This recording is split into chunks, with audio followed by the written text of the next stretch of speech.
अस्सलाम वालेकुम नाज़रीन, मैं हूं वसीम अली और आप देख रहे हैं Waseem Ali official YouTube channel. नाज़रीन, उम्मीद है कि आप सब खैर व आफियत के साथ होंगे, एकदम मज़े के अंदर होंगे। और हमेशा की तरह जो आज की ताज़ा तरीन डेवलपमेंट्स हैं वो आज के वीडियो के अंदर आपके साथ डिस्कस करते हैं। तो फिर लें सबसे पहली खबर जो है वो बड़ी धमाकेदार किस्म की है और वो खबर ये है कि शेर अफजल मरवत कौन होता है। कप्तान जेल के अंदर बैठकर बरहम हो गए हैं शेर अफजल मरवत के ऊपर, क्योंकि शेर अफजल मरवत की एक बड़ी गद्दारी कप्तान को उसका पता चल गया है कि शेर अफजल मरवत ने कहां पर उनसे गद्दारी कर दी है। ये आपके साथ अभी डिस्कस करते हैं। और जो दूसरी खबर है वो भी बड़ी अहम खबर है कि आसिफ अली जरदारी ने इस कौम के साथ कैसा बोंडा मजाक कर दिया। क्या तफसीलात है आपके साथ डिस्कस करते हैं। हमेशा की तरह मेरी आज भी आपसे होगी रिक्वेस्ट कि अगर आपने अभी तक हमारे चैनल को सब्सक्राइब नहीं किया तो काइंडली अभी हमारे चैनल को सब्सक्राइब कर लीजिए। और अगर कोई भी चैनल के मतलब या हमारी वीडियोज़ के मतलब आपकी कोई आ रहा हो तो ज़रूर हमें कॉमेंट कीजिएगा।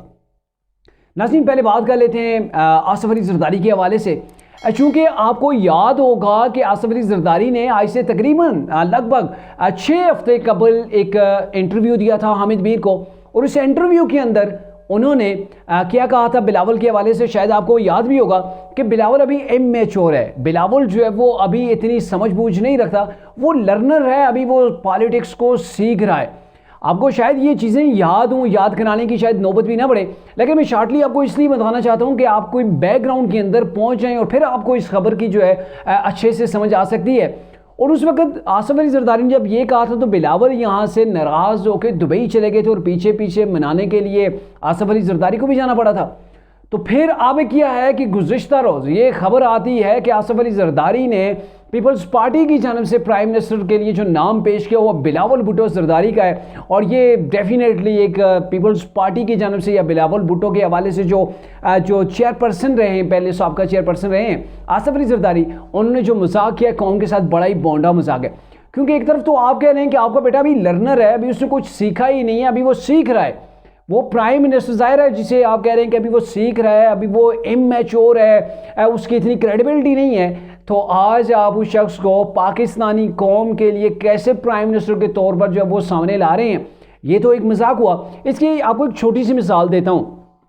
कि कोई वालिद उठ के ये कहे कि मेरा बेटा अभी वो ड्राइविंग नहीं कर सकता है, वो ड्राइविंग सीट पे बैठना तो चाहता है लेकिन वो ड्राइविंग कर नहीं सकता है, और आने वाले 5-6 दिनों के बाद आपको एक लंबे टूर पर जाना हो और आपको कहा जाए कि उसी शख्स के बेटे के साथ आप जाएं, वो ड्राइविंग करेगा, तो क्या आप उस गाड़ी के अंदर बैठेंगे? डेफिनेटली आपका इनकार होगा। आप तो दूसरों को भी मना करेंगे कि भाई इस गाड़ी के अंदर कहाँ बैठने जा रहे हैं, ये शख्स तो अभी स्टीयरिंग के ऊपर ही कभी नहीं बैठा है, सिर्फ गाड़ी को हाथ लगाता रहा है। तो यही पोजीशन है बिलावल भुट्टो की। जो शख्स आपकी नज़रों के अंदर, जो अपने वालिद की नज़रों के अंदर उसकी इमेच्योरिटी है, उसका लेवल ये है कि वो अभी सीख रहा है, यानी कि वो अभी प्राइम मिनिस्टरशिप के लिए मतलब नहीं है। अब क्या आसिफ अली जरदारी अपना सर फोड़ के लोगों को बताते या फिर हामिद मीर को ये बताते कि मेरा बेटा कितना नालायक है, अभी उसके अंदर वो मैच्योरिटी नहीं आई है, सियासत के उतार चढ़ाव उसने अभी नहीं सीखे हैं, तो ये वो खुल के तो नहीं कह सकते थे। लेकिन उन्होंने जो कुछ कहा था बड़ा अहम था और डेफिनेटली यही चीज़ है कि बिलावल भुट्टो अभी इस काबिल नहीं है कि वो पाकिस्तान की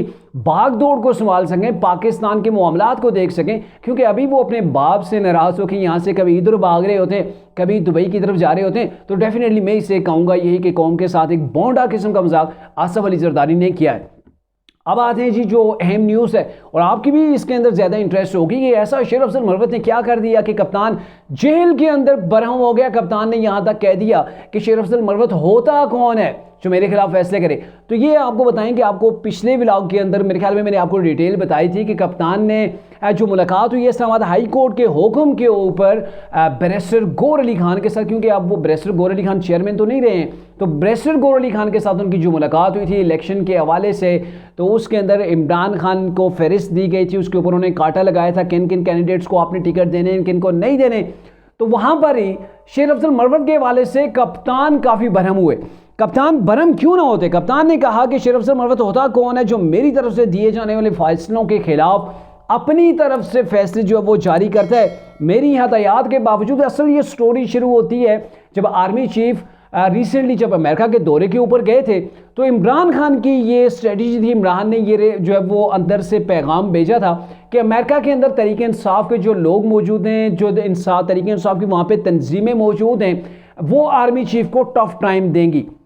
ही नहीं कि जब वहाँ पे आर्मी चीफ जाएंगे, पेंटागन जाएंगे, व्हाइट हाउस जाएंगे, वजारत खारजा के लोगों से मुलाकात वहाँ पे करेंगे और फिर दीगर कम्युनिटीज़ से जब उनकी मुलाकातें होंगी तो वहाँ पे जो तरीके इंसाफ मौजूद होगी वो पाकिस्तान के अंदर होने वाले तरीके इंसाफ के साथ जो मसालम है तरीके इंसाफ की या फिर इज़हार राय की आज़ादी जो है वो उसको सल्ब करने की कोशिशें की जा रही हैं, सियासी गिरफ्तारियाँ हैं, तो तरीके इंसाफ वहाँ पर इस हवाले से मुशायरे करे, एहतजाज करे। तो यहां से गेम शुरू हो जाती है। शेर अफजल मरवत ने आपको पता है ना, पहले भी जो केपीके के अंदर उन्होंने जलसे किए थे, पाक फौज जिंदाबाद के नारे लगाए थे और ये पैगाम भी पढ़ के उन्होंने सुनाया था कि इमरान खान का ये पैगाम है जो मैं आप लोगों तक पहुंचाना चाहता हूं कि ये फौज हमारी है,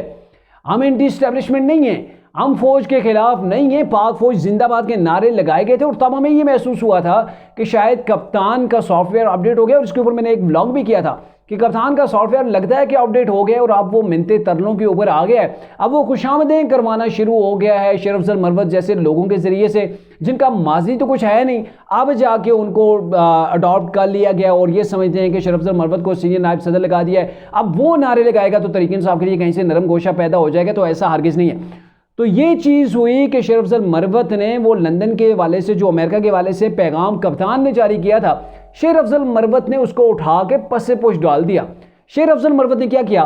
कि एक अपनी तरफ से स्टेटमेंट जारी की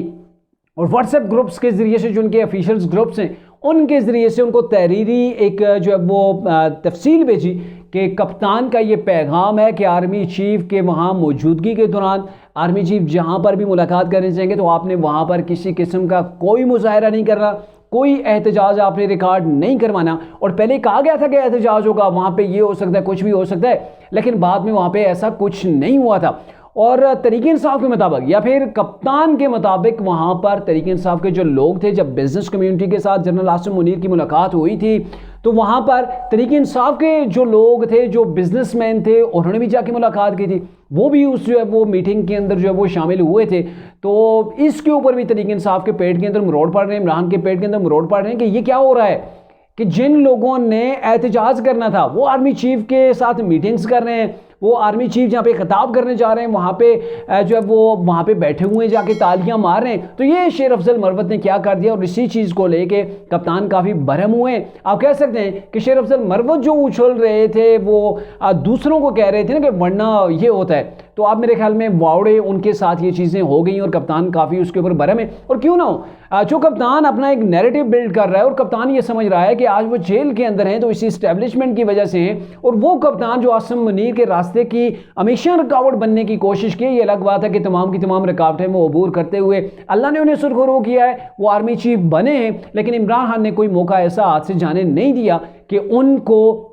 डिग्रेड ना किया जाए। उनकी आर्मी चीफ की जब तैनाती थी उसको कंट्रोवर्शियल करने की कोशिश की गई, DGISI थे उससे कैसे उनको रिमूव करवाया गया। तो ये कप्तान ने हर जगह उनके लिए बड़े रोड़े अटकाए, लेकिन कहते हैं ना कि जिसे अल्लाह रखे उसे कौन चखे, जिसे अल्लाह इज्जत दे उसे भला कौन इज्जत छीन सकता है, भला कौन उसे जलील कर सकता है। लेकिन कप्तान फिर कैसे हो सकता था कि उसी आर्मी चीफ के नारे लगवाए और उसी आर्मी चीफ के बाहर जाने के ऊपर पहले जो प्लान बनाया था उसी को रद्द करके ये कहें कि वहाँ पर आपने कोई प्रोटेस्ट नहीं करना। तो ऐसा नहीं है, बल्कि ये सारे के सारा जो बताया जा रहा है कि शेर अफजल मरवत की स्टोरी थी और उन्होंने अपनी तरफ से किया था, और ये कप्तान के नज़दीक एक बहुत बड़ी गद्दारी है। और मेरे ख्याल में आने वाले दिनों के अंदर आप देखेंगे कि फ्रंट के ऊपर जो शेर अफजल मरवत 20-20 माइक लगा के वो इंटरव्यू दिया करते थे मुख्तलिफ चैनल्स को, मुख्तलिफ यूट्यूबर्स को, तो वो सिलसिला मेरे ख्याल में अब क्लोज हो जाएगा अगर वाकई में इमरान इतने उनके ऊपर बरहम हुए तो।